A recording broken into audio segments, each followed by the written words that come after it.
जय श्री राम, जय बाबा साहब। मैं विक्रम कुमार बागड़े, राष्ट्र धर्म समाज का एक छोटा सा सेवक। जिस तरीके से दिल्ली कैंट में 9 साल की मासूम बच्ची के साथ दुष्कर्म किया गया और उसको बाद में जिंदा जला दिया गया, ये बहुत ज़्यादा दुखद है। हर व्यक्ति इस आहत गुस्से में है और तमाम तरह की प्रतिक्रिया अपने अपने स्तर से वो दे रहे हैं। लेकिन कुछ लोग ऐसे हैं और कुछ संगठन ऐसे हैं जो इस पर बहुत ज़्यादा गंदी राजनीति कर रहे हैं।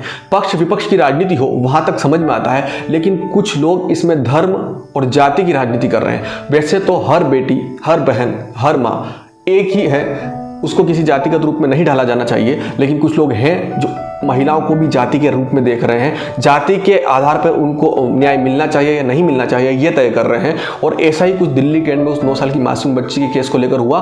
तो भीम आर्मी जो कि हमेशा से एक्टिव रहती है, दलित कहीं पर भी ऐसा कुछ हो जाए, और एक्टिव भी कैसी, जहाँ पर दलितों के साथ अत्याचार करने वाला स्वर्ण जाति का होगा, तभी वो आवाज़ उठाने पहुँचेंगे, तभी वो न्याय दिलाने के लिए पहुँचेंगे। वरना अगर कोई शांतिदूत होगा, कोई और लोग होंगे, तो वो आवाज़ उठाने के लिए नहीं पहुँचेंगे। तो इस यहाँ पर मौका था। बच्ची 9 साल की थी, अनुसूचित वर्ग से आती थी, और जो अत्याचारी थे वो अपर कास्ट के हो गए, और साथ में जो अपराधी उसकी जाति बार बार पंडित पंडित पंडित करके बताया जा रहा है। तो इनको एक अच्छा मौका मिल गया, तो वहाँ पर ही अपनी राजनीतिक रोटियाँ सेकने के लिए पहुँचे। लेकिन बड़ी दुखद बात इनके लिए ये रही कि वहाँ पर जो वाल्मीकि समाज के लोग थे उस गाँव के, उन्होंने दोनों हाथ जोड़ के विनम्रतापूर्वक इनको बड़ी बेइज्जती के साथ वहाँ से भगा दिया, क्योंकि ये अपनी राजनीतिक सोच के साथ वहाँ पर पहुँचे थे। और उसी तरीके की ये बयानबाजी वहाँ पर कर रहे थे। इनकी बयानबाजी हर किसी केस में जहाँ पर ये होता है वहाँ पर एक ही होती है बयानबाजी।